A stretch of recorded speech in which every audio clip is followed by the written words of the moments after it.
भी कहते हैं, हम जैसा हर एक सनातनी कहता है।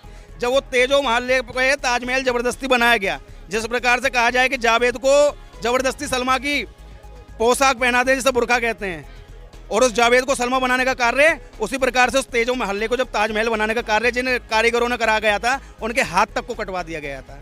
इतिहास में कभी ये पढ़ाया ही नहीं गया है कि इन देश में किस किस ने अपनी शहादतें दी हैं, लेकिन ये साला जरूर पढ़ाया गया है कि गांधी जी महान कैसे थे। एक गाल पे चाटा मारो, दूसरा गाल आगे कर दो। तो गांधी जी को जब एक गाल पे, एक पिछवाड़े पे गोली लगी तो दूसरा पिछवाड़ा आगे क्यों नहीं करा उन्होंने? ताजमहल में टिकट का प्रोसेसिंग टूरिज्म के नाम पे क्यों चल रहा है? व्यापार बंद होना चाहिए ना। आप ऊपर तो मेंटेनेंस कर रहे हो, नीचे मेंटेनेंस के नाम पर सुरक्षा की बात करके सब कुछ बंद कर दे रहे हो। क्यों?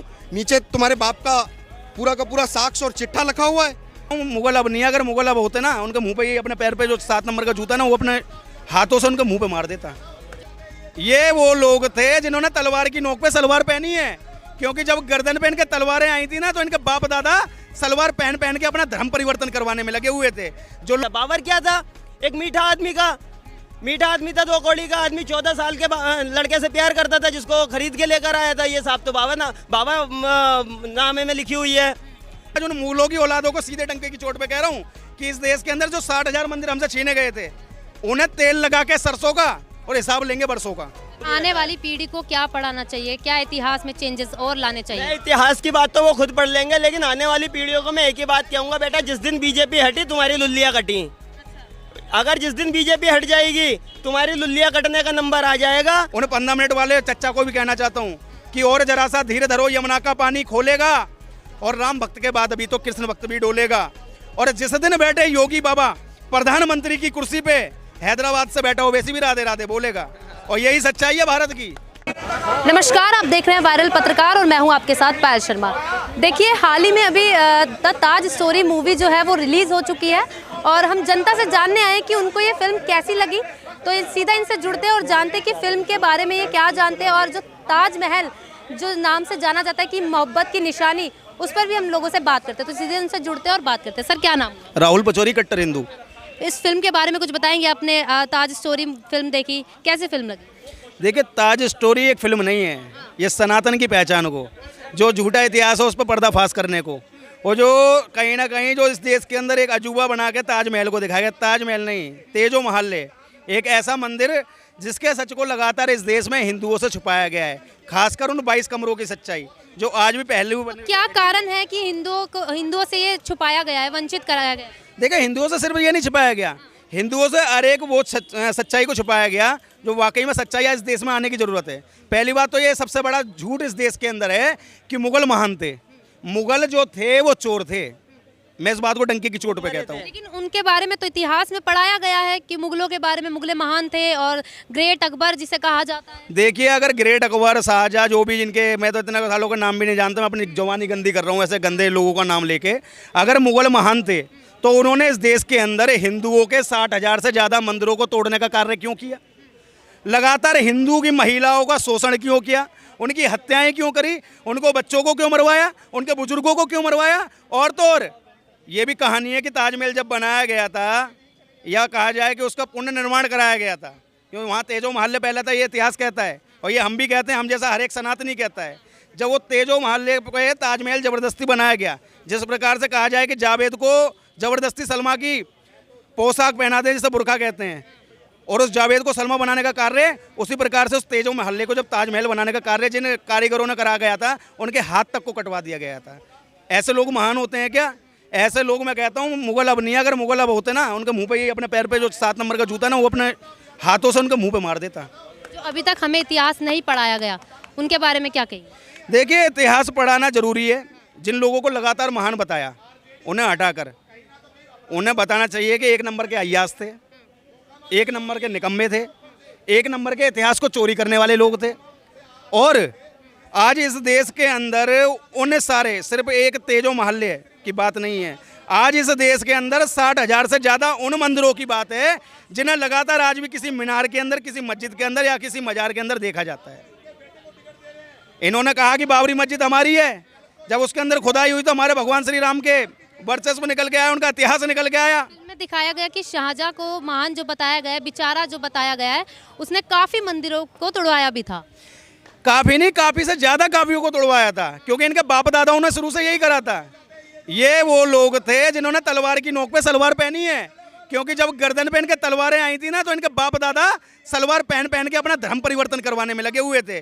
जो लोग बार बार इन्हें कहते ना भारत के थे, ये साले भाग के आए थे वहाँ से, यहाँ चोरी चकारी इन्होंने चालू करी। राजा महाराजा से अपने बल पर इन्होंने उनके जो आलीशान महल थे उन्हें खाली करवाने का कार्य किया। अगर ना किया हो तो मुझे बताओ। लेकिन आज उन मूलों की औलादों को सीधे डंके की चोट पे कह रहा हूँ कि इस देश के अंदर जो 60,000 मंदिर हमसे छीने गए थे, उन्हें तेल लगा के सरसों का और हिसाब लेंगे बरसों का। क्योंकि आज का सनातनी वो सनातनी नहीं है जो महात्मा गांधी जी कह गए कि एक गाल पे कोई चांटा मारा दूसरा आगे कर दो। अगर इस गाल पे किसी ने चांटा मार दिया ना, तो उसके चेहरे का ऐसा भूगोल बदल देंगे कि उसके घर वाले तक नहीं पहचान पाएंगे। ऐसे हम सनातनी हैं। क्योंकि आज का सनातनी वो सनातनी नहीं है जो कांग्रेस के अस्तित्व पर चलती हो। आज का सनातनी अपना आइडल किसी को मानता है तो बाबा योगी आदित्यनाथ जी को मानता है। और हमें वैसे तो इस देश के अंदर भरोसा है कि माननीय नरेंद्र मोदी जी की सरकार में हमारे मंदिरों को हमें वापस मिल जाएगा। अगर ऐसा नहीं होता है तो मुझे पूर्ण विश्वास है कि इस देश के अंदर बाबा योगी आदित्यनाथ जी भी प्रधानमंत्री बनकर आएंगे और उस दिन इस पूरे भारत के अंदर जितने मंदिर हमसे छीने गए वो हमें वापस मिलेंगे। क्योंकि जो लगातार कुछ ऐसे भी लोग हैं जो हमें इस देश में रहकर, इस देश का खाकर हिंदुओं को 15 मिनट की धमकी दे देते हैं। उन्हें 15 मिनट वाले चच्चा को भी कहना चाहता हूँ कि और जरा सा धीरे धरो, यमुना का पानी खोलेगा और राम भक्त के बाद अभी तो कृष्ण भक्त भी डोलेगा। और जिस दिन बैठे योगी बाबा प्रधानमंत्री की कुर्सी पे, हैदराबाद से बैठा हो वैसे भी राधे राधे बोलेगा। और यही सच्चाई है भारत की कि बाबा का डंका आज सिर्फ भारत के अंदर नहीं है, पूरे विश्व के अंदर उन्होंने बुलडोजर को मशहूर कर दिया है।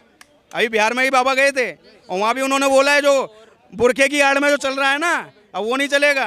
कि बुरखे की आड़ में पता है क्या चल रहा है कि कहीं ना कहीं सलमा की जो बुरखे को ओढ़ के वोट डालने के लिए जाते हैं और जब वोट अधिकारी उसे उतारते हैं तो उसके अंदर से सलीम मियाँ निकल कर आ जाते हैं। तो ये चीज़ इस देश के अंदर बिल्कुल कतई नहीं चलेगी। और बार बार मैं इस देश के अंदर कह रहा हूँ कि जो झूठा इतिहास है उसे पढ़ाना छोड़ दें और जो सच्चा इतिहास है वो इतिहास जहां हमारे योद्धाओं की गर्दन तक कट गई लेकिन तलवार चलाना उनका छूटा नहीं था और पूरा युद्ध लड़कर आए थे और उनका विनाश किया था उन मुगलों का जो मुगल वाकई में निर्दयी थे, जो लगातार महिलाओं का शोषण करते थे, उन पर अत्याचार करते थे। देखिए मैडम, इस देश में जब ये मुगल अकबर बाबर आए थे ना, तो अपने साथ कोई भी लेडीज़, कोई भी महिला लेकर नहीं आए थे। तो उन्होंने यहीं की बहन बेटियों का रेप करा है, उससे जो बच्चे पैदा हुए उन्होंने ही इतिहास बदलने की कोशिश करी है। इतिहास में कभी ये पढ़ाया ही नहीं गया है कि इन देश में किस किस ने अपनी शहादतें दी हैं। लेकिन ये साला ज़रूर पढ़ाया गया है कि गांधी जी महान कैसे थे। एक गाल पे चाटा मारो दूसरा गाल आगे कर दो। तो गांधी जी को जब एक गाल पे, एक पिछवाड़े पे गोली लगी तो दूसरा पिछवाड़ा आगे क्यों नहीं करा उन्होंने? करना चाहिए था ना। ये तो उन्हीं की कहावत है ना कि एक गाल पे चाटा मारो तो दूसरा तुरंत आगे कर देना, एक गोली लगी दूसरा पिछवाड़ा भी आगे कर देना था। मुगलों को महान बताया गया इतिहास में, अकबर को द ग्रेट बताया गया है। देखिए, ये मुगल कुछ नहीं थे। ये अगर इतने ही महान होते, कहते हैं मुगलों ने यहाँ पर आकर अपना ताजमहल बनाया है। ये साढ़े जहाँ से आए थे सुअर के पिल्ले जिहादी, ये जहाँ से आए थे वहाँ पर क्या बनाया था इन्होंने? वहाँ तो एक बांस की मीनारे भी नहीं बना पाए, यहाँ आकर ये ताजमहल बना देंगे।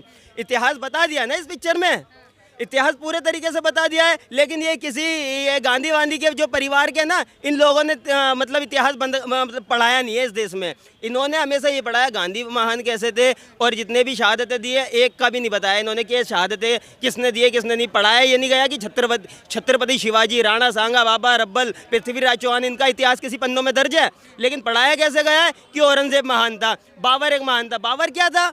एक मीठा आदमी था, 2 कौड़ी का आदमी, 14 साल के लड़के से प्यार करता था जिसको खरीद के लेकर आया था। ये साहब तो बाबा नाम में लिखी हुई है।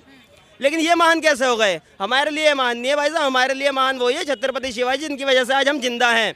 ये सुअर के पिल्ले शुरू से ये पढ़ाते गए हैं कि गांधी जी महान थे। ये किसी ने पढ़ाया कि गुरु गोविंद साहब के बच्चों को कैसे मारा गया, किस लिए मारा गया, दीवार में चुनवा दिया, ये किसी किताब में दर्ज है? नहीं दर्ज है। लेकिन ये जरूर पढ़ा दिया कि औरंगजेब ने कहाँ मंदिरें बनाई थे, इन्होंने पिक्चर में दिखाया और परेश रावल साहब ने उसका जवाब भी बहुत अच्छे से दिया है। तो मैडम मैं यही कहूँगा कि हमारे जितने भी सनातनी भाई है ना, पहली बात तो 110 करोड़ सनातनी है नाम के, सिर्फ नाम के लिए 110 करोड़ सनातनी है। ठीक है, सिर्फ नाम के 110 करोड़ सनातनी है। लेकिन नाम के लिए जिसमें कि 50 करोड़ की सालों की नसबंदी हो चुकी है, 50% सेकुलर हो चुका है, 10% खाली सनातनी जगह हुआ है। और ये भी जब जागा हुआ है 2014 के बाद ही पता चला इस देश में सनातनी भी रहता है, इस देश में हिंदू भी आने वाली पीढ़ी को क्या पढ़ाना चाहिए, क्या इतिहास में चेंजेस और लाने रहता है। चाहिए? इतिहास की बात तो वो खुद पढ़ लेंगे, लेकिन आने वाली पीढ़ियों को मैं एक ही बात कहूँगा, बेटा जिस दिन बीजेपी हटी तुम्हारी लुल्लियाँ कटी। अगर जिस दिन बीजेपी हट जाएगी तुम्हारी लुल्लियाँ कटने का नंबर आ जाएगा। तो यदि आप अपने देश को बचाना चाहते हो तो आपके पीछे बस 25 करोड़ लोगों के लिए 22 पार्टियां गठबंधन में बैठी हैं, लेकिन 100 करोड़ के लिए सिर्फ एक पार्टी लड़ रही है। ठीक है, बाकी क्या है मैडम, एक बात मैं बता दूं कि बस हिंदू ही दोगला है, क्योंकि गद्दारी की गंध लगी है हिंदुओं की लाठी पर, वरना ये 25 करोड़ नाचते हैं 100 करोड़ की छाती पर। नहीं पॉसिबल है मैडम। कोर्ट ने भी, लेकिन इसमें भी लास्ट में थोड़ा ये दिखाया है, कोर्ट ने भी ना सही तरीके से निर्णय नहीं दिया है।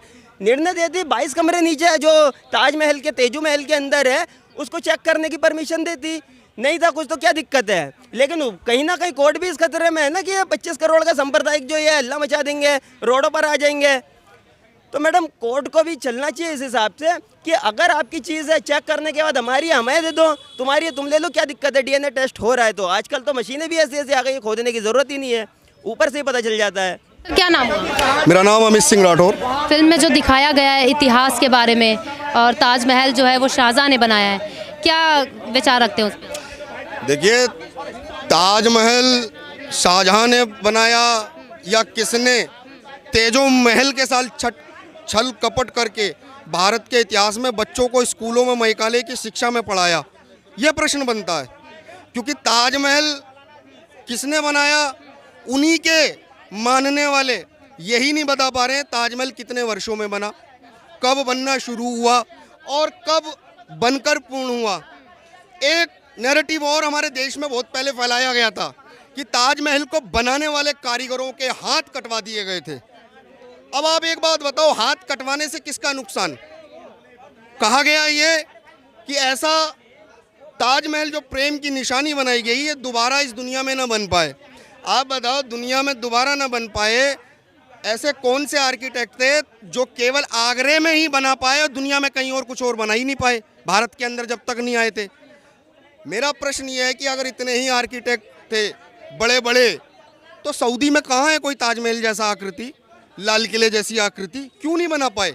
हमारे देश के इतिहास को धूमिल करने वाले हमारे देश के सिस्टम को जवाब देना चाहिए भारत के लोगों को, क्योंकि उनके साथ छल कपट उनके स्कूल में उस अवस्था में किया जा रहा है जिस समय वो जानना चाहता है एक शिक्षा के माध्यम से, और सही शिक्षा देना सरकारों का अधिकार होता है।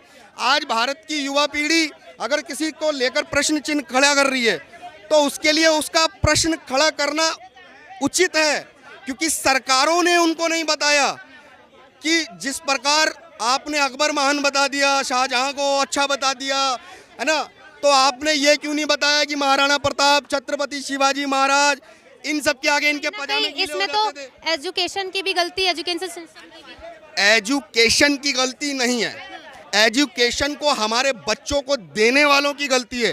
पहला शिक्षा मंत्री मुस्लिम था और उसके बाद लगातार 5 शिक्षा मंत्री मुस्लिम रहे भारत के अंदर।